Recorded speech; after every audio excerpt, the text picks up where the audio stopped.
I guess what I'm going to do is I'm just going to ask a couple of questions, and if you all just want to kind of run with it, and whoever wants to talk, I'll just try to get the mic over near you as quick as we can. So, all right. So, well, for starters, I mean, what do you think people would like to know about him? What do you all remember the most about him? What I remember the most about PJ was he was always a great guy. He was always smiling. He was funny. He put other people before himself always, and he was always the guy to go to. Like, that was PJ. When you say others before himself, what would an example be? Like, for saying, like, if I personally had a problem and, like, if he was going through something, he would want to listen to me personally, and he would listen to anyone else before dealing with his own problems, because that's how kind he was. Yeah.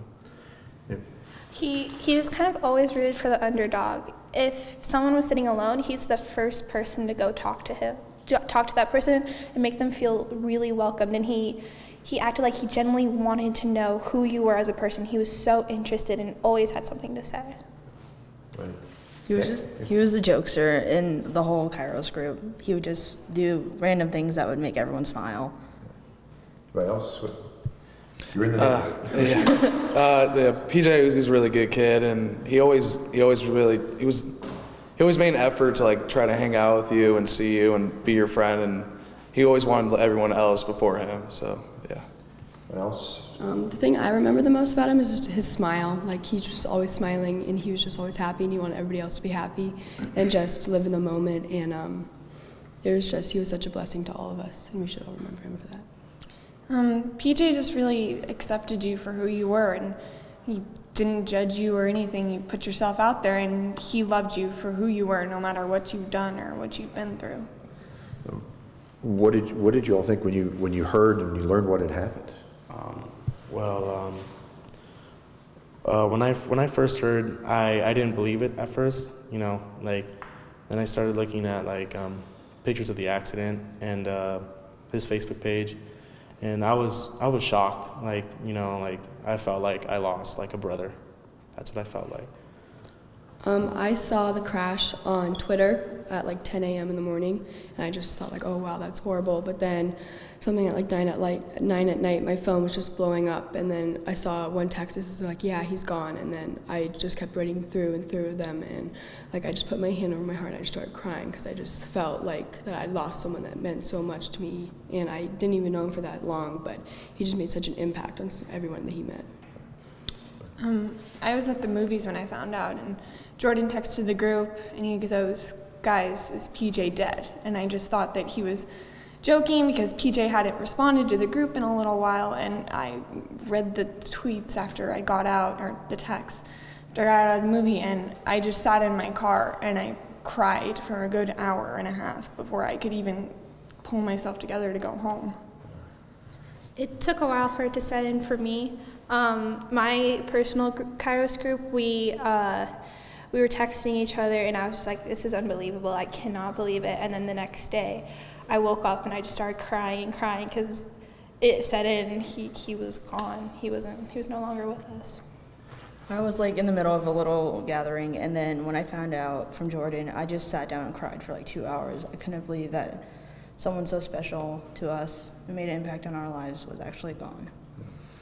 Yeah, so when I found out PJ was gone, I got a text, and I honestly didn't believe it, so I called PJ, because he was one of my close buddies, and his phone went straight to voicemail, and I knew something was up. And then I called one of PJ's really good friends, and he picked up, and he confirmed that he passed, and it was pretty rough.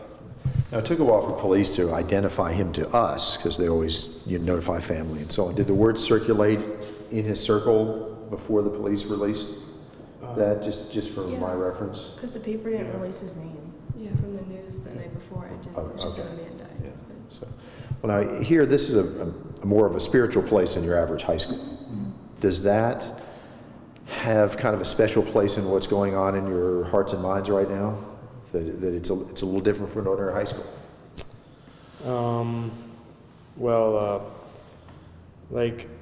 He was a leader on a retreat we call Kairos, and